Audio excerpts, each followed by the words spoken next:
Hello, we're live here. Not really live, recorded. Doing this live, though, with no editing here. We're doing Ron Talk for April 14th, 2022. We got two things on the docket today, and I even got my notes here. Look, Ron's prepared for this one.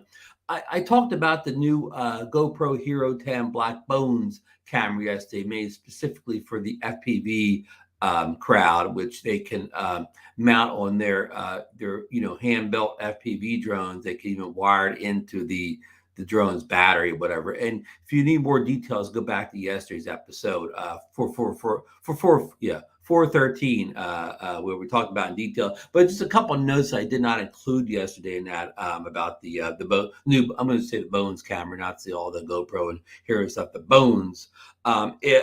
With that purchase, and I'm going to skip to the second phase of this here too.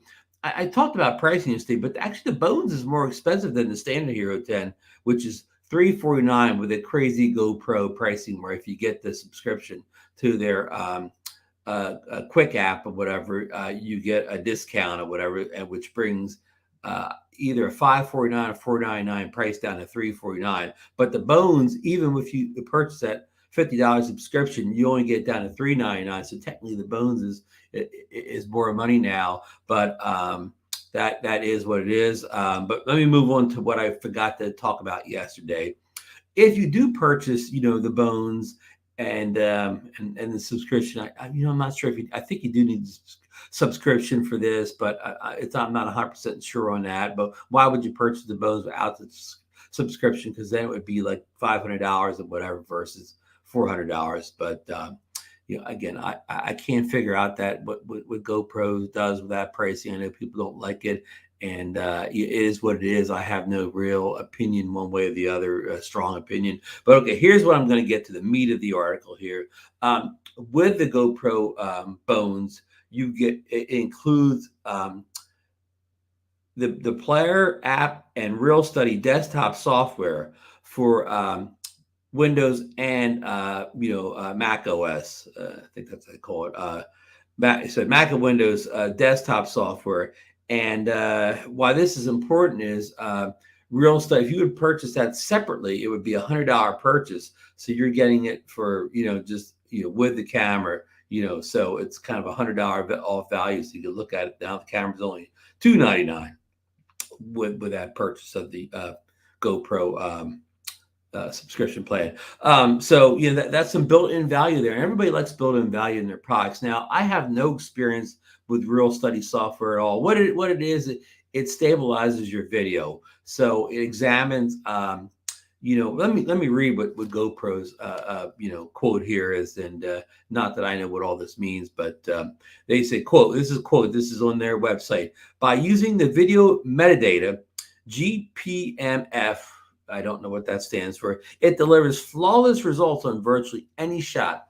So what Reelsteady does is, again, for FPV pilots, maybe they have some wobble, anything like that. The video is not steady, and this is going to smooth it out. And of course, the Bones already has Hyper Smooth 4.0 built in, and this can work in combination with Hyper Smooth to really get you a smooth video. And this doesn't have to be for FPV drone pilots. You could use Reelsteady software for anything. Say you got shaky cell phone video, shaky camera video, any type of video that's not stabilized by a gimbal or anything like that. You can apply this, and even if it is stabilized already by a gimbal, you can even possibly make it even smoother by using Reelsteady, which is kind of like a real I'm going to call it a real industry standard for smoothing out any video, no matter whether it comes from a drone, a cell phone, any type of camera. So I don't have any experience using the Reelsteady. I mean, I heard people love the software. I often heard anybody say a bad thing about it, except it costs too much. But so again, if that means anything to you, is important to you, remember that's built in at this price point. So, and that is a desktop app that will work on both of the major platforms. So, okay, I think that's all we have to say on the Hero 10 Bones at this point or whatever. And so far, I've only watched Peter McKinnon's review. I'm surprised it's not out in the hands of more YouTube influencers, but I will let you know when it is out there. So, okay, for story number 2 here, we're rushing along because I hate to make you sit through a lot of endless talk here in these live shows. I just want to get some quick news out. Okay, the Mini 3 pricing. We touched on this again yesterday also, and I kind of put out the prices that leaked by, I think it was Jasper Ellens, kind of leaked that price chart out. And okay, and Heinrich has been covering this a lot too. I think he's been working off Jasper's leaks. But anyhow, Mini 3 pricing. Here's just kind of my inside baseball on this. Now, they got the Mini 3 standard priced at, I think Jasper had $528, but we know that type of price point is not going to happen in the US. So it's either going to be $499 or $549. That's the 2 price points that DJI uses, 99 and 49. So let's say it is $499. It's a good round price point for the US. People love that type of price in the US. Now that will be a $50 price jump over the Mini 2, which is currently priced at $449. I think that's always been the price of the standard. I'm just talking standard kit here. No fly more, no extra accessories. This is just if you want the drone, the controller, and the battery. That this is, and I don't want to talk fly more kits here because then that that kind of muddies the water and people start talking, oh well, that costs such and such, and they're always referring to a fly more kit or the highest kit there is, and that's really not a it's not a good baseline for the pricing on these things because again, all those accessories muddle the water. Like in the Mavic 3, they were throwing in a drone case that was like $350 or whatever, and that kind of just muddled the price. So I'm only going to stick with the standard price points. Again, that's drone, controller, and battery. And maybe they throw in 2 extra props. One for each a left and a right, around an A and B. But okay, so again, we said Mini 3 standard $499 or $549.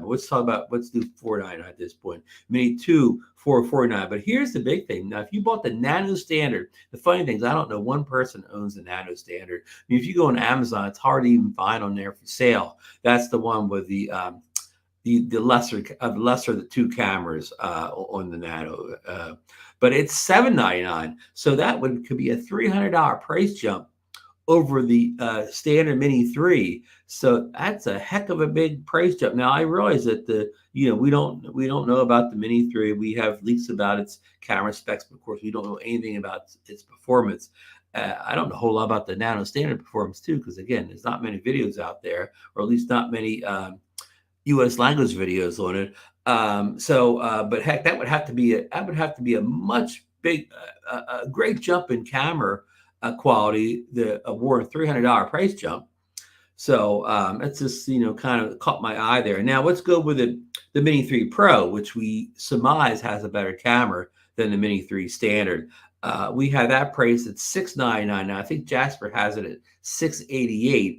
But of course, again, there's no $688 pricing in the U.S., so we'll round it off to $699, and so that that's kind of big jump up. This is $200 price jump from the Mini 3 standard and a $250 price bump up from the Mini 2, but it's still $100 less than the Nano standard for a Pro series on the Mini 3, and the Nano Plus, the one everybody has. That's $949 after a price increase shortly after it came out. So that's, if I'm doing my math correctly here, that's $250 more than the Mini 3 Pro.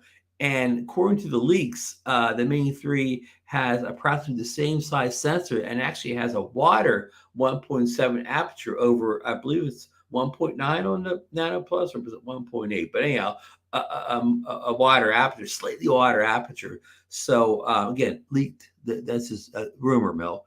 But you said everything I'm talking about here is rumor mill, unconfirmed, especially unconfirmed from DJI. So $250 jump is quite a thing. And I realize that the Nano Plus has a very good camera. It's, you can go out and watch the videos. They just added HDR also with the recent firmware updates. That thing's looking really nice, especially for a mini drone. But is it $250 nicer than the Mini 3? We won't know that until maybe the 28th, when all all the people that have it now for testing release their videos.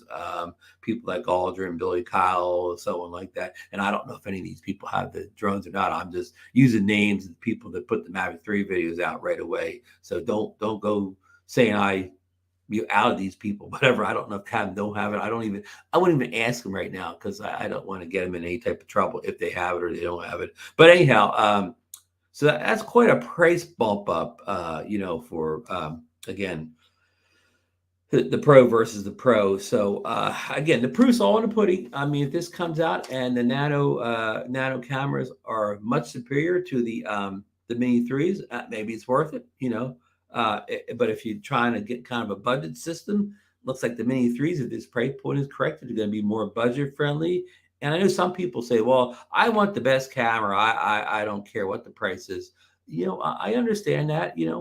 Some I want the best camera sometimes, but if that is your scenario, well, why don't you just go buy a Mavic 3 or something? If the camera is your number one priority or whatever. And again, I realize some people live in countries where they can only fly a 250-gram drone under, so that's not a discussion for people in those situations. But for people in the U.S. who are Part 107 pilots or whatever, the 250-gram thing's not going to mean much for us because even with the upcoming remote ID in the U.S., if you're a Part 107 pilot, you still have to register the drone anyways, and you're going to be part of the remote ID system. So so that kind of argument that I'll pay the best for whatever the best camera is kind of muddies the water then, because why even buying a nano camera anyways, but nano drone anyways. But anyhow, just some random thoughts that kind of caught me by surprise there, that pricing scheme where it seems like the Mini 3 on both levels, the standard and the Pro level, seem to be substantially less than the Autel prices. And again, people are going to say, "Oh, well, the camera's much better," and maybe it is. Again, we won't know that for a while, but it better be a lot better for these price increases. It better be like night and day difference or whatever, to sway a lot of people the other direction. By spending quite a bit more for the same drone with the same, and we don't know what the capabilities. We know the Nano doesn't have active track yet, even though it has optical avoidance sensors, and we're guessing that at least the Mini Pro is going to have active track. And some people are going to say, I don't use that tracking system, and that's fine.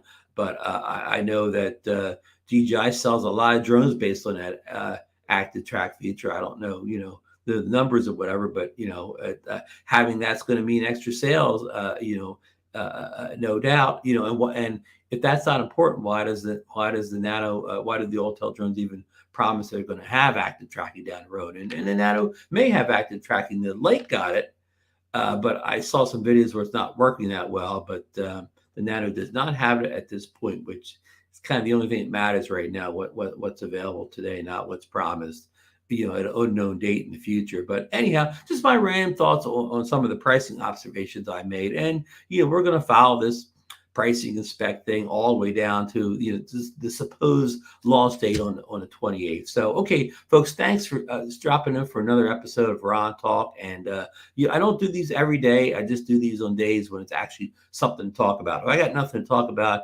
I won't just waste your time. Just but if I have some information, some random thoughts, some things that kind of don't make sense to me or make a lot of sense to me one way or the other, I will be back with another episode of Ron Talk. Get out there, enjoy this day. It's springtime now. If you got a drone, get out there and fly. If you got a GoPro, get out there and record some great footage. If you're a vlogger, do some great vlogs. If you're an action guy, do some great action stuff. And let me know if you got any questions, concerns, anything you want me to talk about in a future episode. And we will see you in the next one, folks.